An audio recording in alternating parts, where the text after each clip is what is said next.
Hello and welcome back to my YouTube channel. My name is Bethany Moody and I am the owner of Social Moody Limited, a social media consultancy agency, as well as your help as social media managers to grow, scale and become the best social media manager there is out there.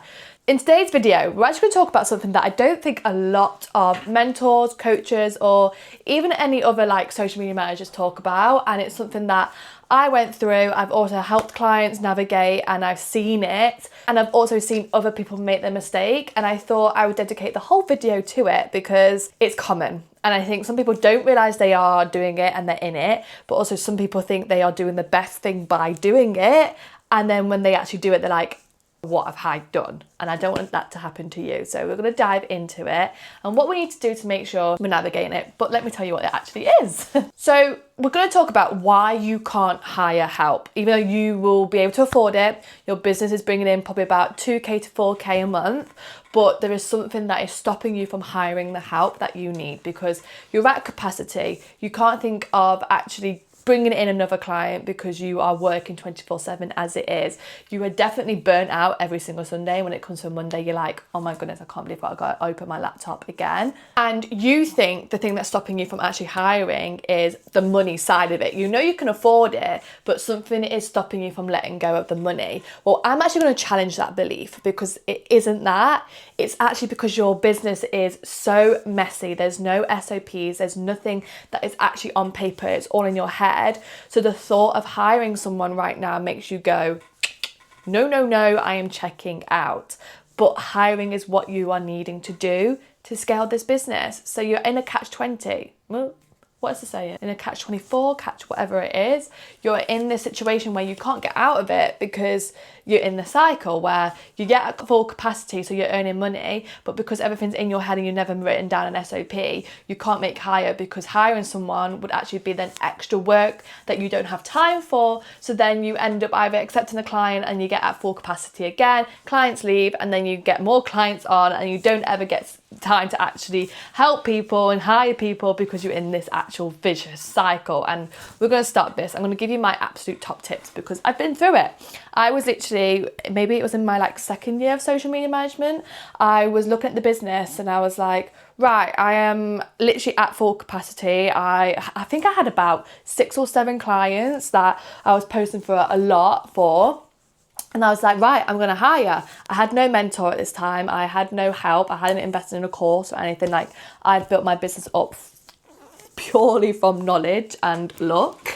And I was like, right, okay, I'm going to hire. So I put out a post on my social media and was like, I'm looking to hire a freelancer just to help support with my my clients. Lo and behold, I ended up hiring, I think, 2 freelancers because I couldn't decide which one to hire.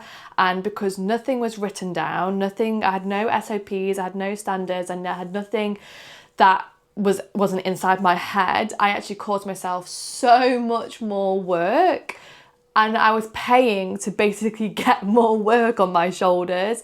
And I was like, what is going on? And I was like, right, no, I'm taking this back by myself. I can't hire. So I ended up getting rid of those freelancers and ended up just having it just me, myself and I, basically.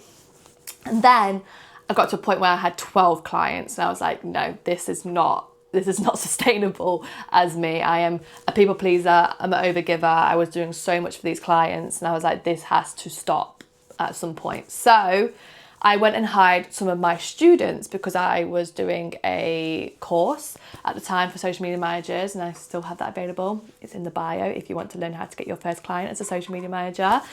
And I basically hired the students to give them experience, but I did it with my own clients, which is such a scary thing to do because yes, they have learned your ways from you, so that's great, but you are trusting them with your clients.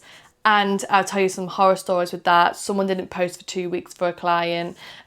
Someone actually poached one of my clients saying that I can offer this a lot cheaper. Someone just didn't have the creative spark, so I was just editing it all and it became an absolute menace. Again, I had no SOPs.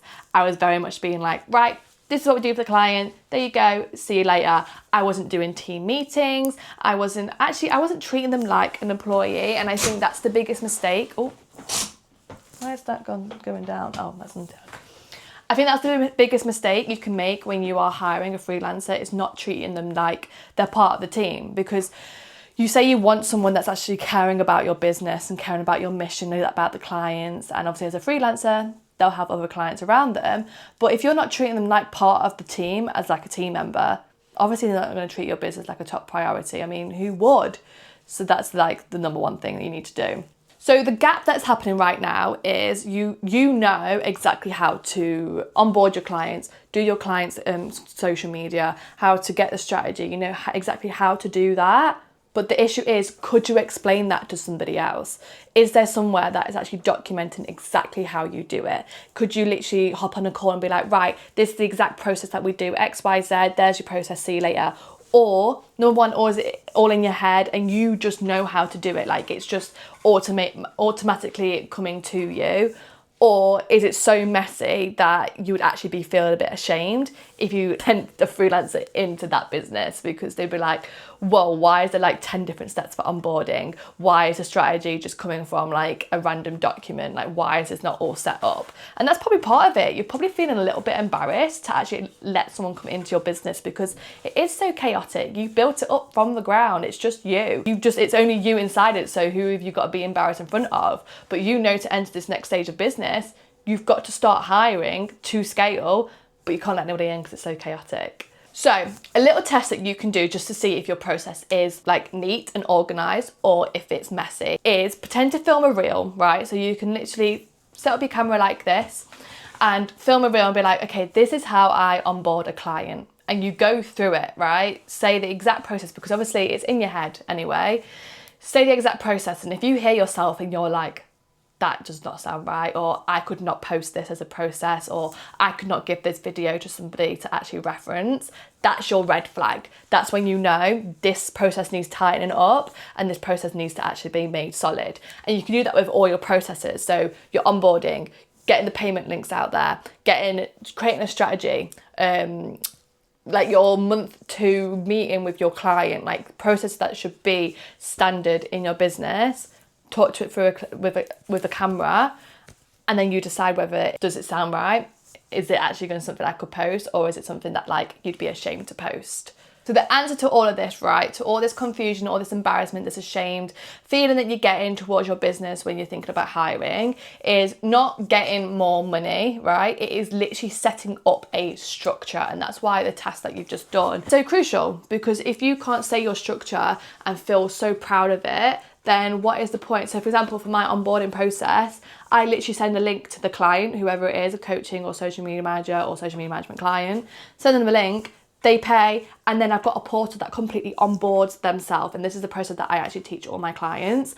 And they onboard themselves in a course portal, and then they meet me in Slack or WhatsApp, and then we start the work. It is that simple. Whereas when you're probably saying your onboarding process, it's, okay, I send them the payment link, and then I send them the contract, and then I send them an onboarding form, and then we do this, they get access to their portal, and we do blah, blah, blah, blah, blah. Like, it's so many steps. And a client who's paying high ticket is going to be so confused by that. They want a great first impression, and that's what my onboarding does. So you need to be so proud, but also have structure in your business. And I'm bringing something out that is helping social media managers get this form of business. There is nothing out there that actually talks about the skill set you need as a social media manager, not just getting your first client or hitting that 10K month. I obviously did a program about that, had great results, and I know exactly what to do to get that. But there is nothing out there that actually tells you how to upskill your skills to make sure you are a structured but also stable social media manager. And I've got something that's coming about that. So if you take anything from today's video, number one, you are ready to hire. You just literally need to have structure in your business. And A, I can help you with that. But B, doing the video task can also make you aware of like the gaps you have in your business, but also where you actually need to put structure in. And also don't feel ashamed to come and ask for help. If you sent me a message and been like, Beth, my business is literally here, there and everywhere. Like, it's random notes, it's random Notion pages, there is no structure to it. That is okay. I have been there. Now I have a whole hub for my business. I know exactly where things are. I know where my financial statements are. I know like my content calendars, like they're so organized, and that's what I want for you as a social media manager.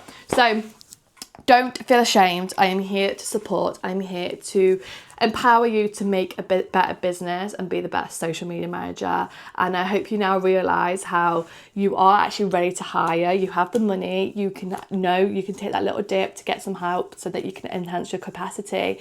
You just need the structure and systems behind it. And once you get that in place, you can start hiring and feel proud about it as well. I hope you enjoyed this video. I upload once a week useful information videos that you can then learn something from me. I also have a podcast called The Pink Boss Podcast. So if you want even more of me, you can go consume that. But make sure you subscribe, set your notifications so you know exactly when I'm uploading a video. And I will see you next week.